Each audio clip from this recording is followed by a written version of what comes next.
Good afternoon, everyone. It's Tuesday, May the 22nd, and we hope that everyone's had a great Victoria Day long weekend.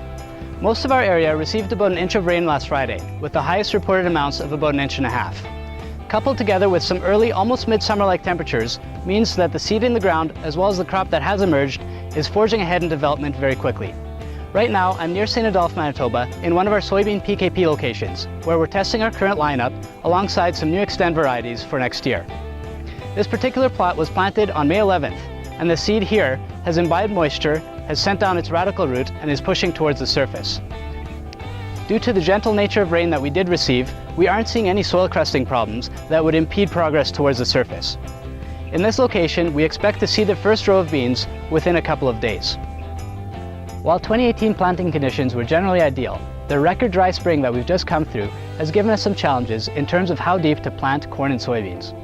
Corn should never be shallower than an inch and a half. However, there are some fields, like this 39 V09 acre max near Grunthal, Manitoba, that was planted at an inch and a half deep on April 30th, where that depth might not have been enough to keep the seed in moisture.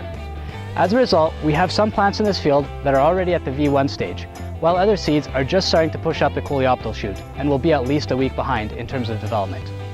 This is important because now that we have moisture, there is going to be a flush of weeds, and it's going to be a bit of a challenge to stage these crops appropriately for herbicide application. Some later planted cornfields may still be applicable for a pre-emerge herbicide application. However, you're going to have to go out there, walk your field, find out which weeds you're targeting and what stage the crop is to make the appropriate decision. Please let us know if you have any more questions on that topic. In terms of soybean planting depth, most operations have been chasing moisture this spring. And that means that many fields, like this P007 A90R field near Kleefeld, Manitoba, were planted deeper than normal. In this particular case, just over 2¼ inches deep on May 6th. In the meantime, this field is starting to emerge quite uniformly, so we like what we see and are comfortable with that decision. There are also some reports of guys that have planted only about an inch deep and waited for that rain to germinate the seed. Those fields aren't out of the ground yet, but we'll keep you posted on what we find there.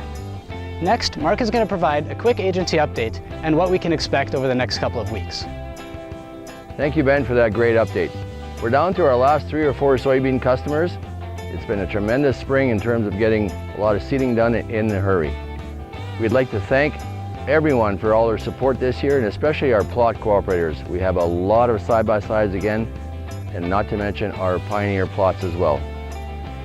One thing to be aware of already in our growing season is that flea beetles are attacking some of our canola. We've heard of some producers spraying, so please monitor your fields, scout your fields so that you don't have a problem show up later on and weren't aware of.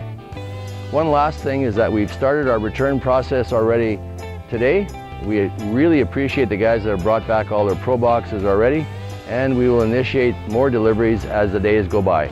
Thank you very much again for your support, and have a great day.